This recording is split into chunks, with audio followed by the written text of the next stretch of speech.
Bonjour à tous. Aujourd'hui, nous allons voir dans le chapitre sur les fractions d'un repérage sur les demi-droites graduées. Donc pour le niveau 6e. Alors le but c'est de placer une fraction sur une demi-droite graduée. Le but c'est de placer des fractions, donc 1 huitième, 3 huitièmes, 15 huitièmes. Donc les trois premières on les mettra sur la première fraction pour première demi-droite graduée. 1 quart, 5 quarts sur la deuxième, et 1 demi et 6 demi sur la troisième. Parce que si on les met toutes sur la même, c'est un peu compliqué à se repérer.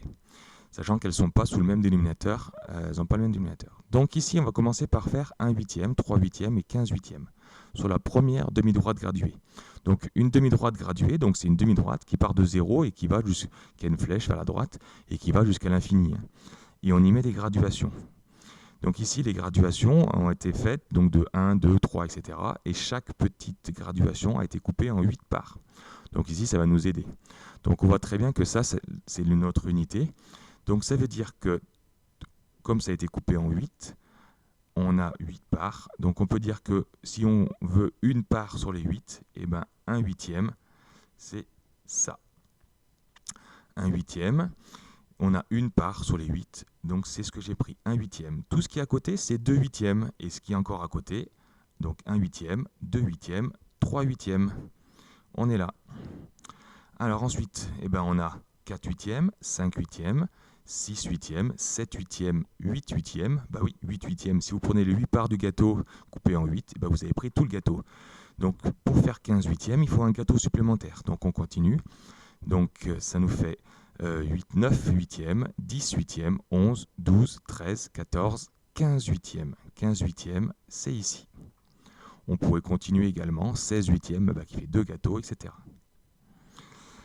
Donc ici, c'était assez simple, parce que comme on avait des huitièmes et que notre gâteau est déjà coupé en 8, c'est facile.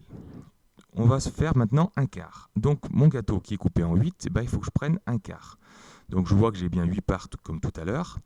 Donc pour le couper en 4, il faut que je prenne tous les deux petits carreaux. Comme ça, j'ai bien coupé mon gâteau en 4. J'ai bien 4 parts.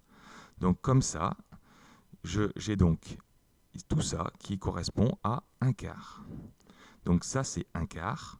Ensuite, on a 2 quarts, 3 quarts, 4 quarts. Oui, 4 quarts, ça fait 1. 4 quarts, 5 quarts. On est ici. 6 quarts, 7 quarts, 8 quarts, etc. On pourra aller plus loin. Donc il faut déjà bien couper notre unité correctement. Et ensuite, il suffit de prendre le bon nombre de parts. Pour le dernier, 1 demi et 6 demi. Donc 1 demi, il faut que je le coupe en 2 parts égales. Donc si je vais le couper en 2, je vais le couper en plein milieu. Donc ça me fait bien 2 parts égales. Donc ici, j'ai donc une part sur les deux. J'ai donc 1 demi. 1 demi qui correspond à la moitié, bien sûr. 1 demi, 2 demi, ça fait 1, 3 demi, 4 demi, 5 demi, 6 demi. En effet, 6 demi, 6 divisé par 2, ça fait bien 3. Donc j'ai bien 6 demi qui est bien égal à 3. Donc voilà comment il faut faire. Bien se repérer déjà en coupant bien l'unité. Et ensuite, il suffit de compter le nombre de parts qu'on a besoin.